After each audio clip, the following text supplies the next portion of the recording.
More now on the 4 fugitives who were captured in Colorado on Friday after a 12-day run from the law. Kenneth Grauman and Gregory Bradshaw escaped from a jail re-entry facility in Baldwin on September 29th. They teamed up with girlfriends Laura Grauman and Brittany Rector a few days later. We sent 24-hour News 8's Joe LaFurgey out to Colorado as soon as news broke of their arrests on Friday, and he spent the weekend there and actually spoke with Laura Grauman in jail. Great work out there, Joe, and a good get talking to her, giving us a little insight into her state of mind. What is it at this point in time? You know, this is beyond any crime story I probably ever reported, and it was interesting. Her whole discussion centered around meth, the dangers of meth and what made her do some of the things she did.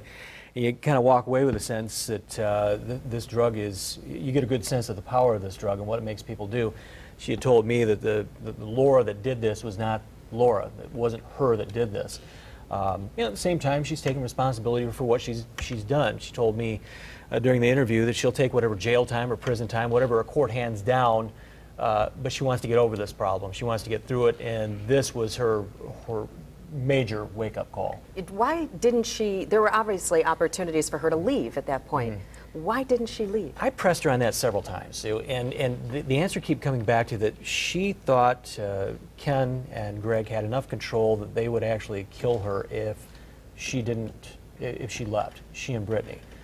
It was implied. I asked her, did he ever actually say, I'm going to do this?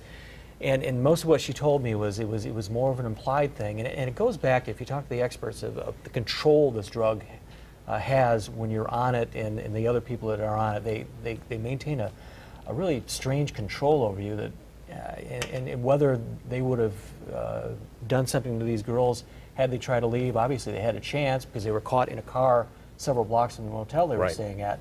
I make no judgment on that. But it is interesting when you press her, okay, why didn't you leave? And it was that control and that concern, that fear. So she's expressing some remorse and also some relief, because I saw the report and she said that she didn't know how this whole thing was going to end. At one point she said if the police hadn't shown up, she believes she would have came back to Michigan in a body bag. That's her words.